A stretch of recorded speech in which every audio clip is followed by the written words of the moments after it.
আমি এখন আছি একটা জাপানিজ কোম্পানির মধ্যে। হ্যাঁ, তোমরা ঠিক শুনছো। কিন্তু আমি জাপানও না, আমি আছি বর্তমানে বেঙ্গলোর একটা জাপানিজ কোম্পানির মধ্যে ডিউটি করলাম। আর এই কোম্পানির মধ্যে কিতা বানানি হয়, কিতা হয়, সব কিছু তোমরা ডিটেল করে শেয়ার করলাম। আর আমার বেঙ্গলোরে কেন তাই সেটা কীরকম ফেস করলাম বা কীরকম কিতা সব কিছু তোমরা ডিটেলে শেয়ার করলাম। সবচেয়ে প্রথমে তোমরা কোম্পানিটা দেখাই দেই।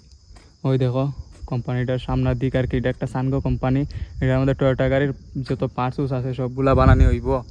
আর কোম্পানির মধ্যে ডিউটি করে আমরা ঠিক আছে, একটা আরাম লাগে। মানে এই রোদের মধ্যে এখন ডিউটি করলাম আর 12 ঘন্টা 30 দিন ডিউটি, এই ঠিক আছে, কিন্তু অতটা আরাম লাগে না। তারপরে মজবুরি এলে ডিউটি করলাম। দেখি 2-3 দিনের মধ্যে যদি একটা ভালো লাইন করি যাইমু, তোমাদের সাথে শেয়ার করবো, আপডেট করবো।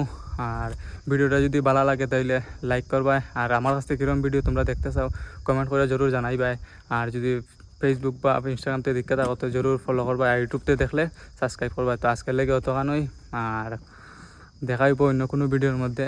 আর সাথে তোমরা দেখাই মানে কতক্ষণ রোদ, আমি তো সেবার মধ্যে তাইকে ভিডিও বানাইছিলাম। ওই দেখো কতক্ষণ রোদের মধ্যে আমি এখন বর্তমানে ডিউটি করলাম। আর সাথে এই ওকিটকিটাও আমি ইউজ ফার্স্ট টাইম করলাম আর কি। আগে কোনো সময় ইউজ করছি না, মানে ভালো লাগে আর কি ইউজ কইরা।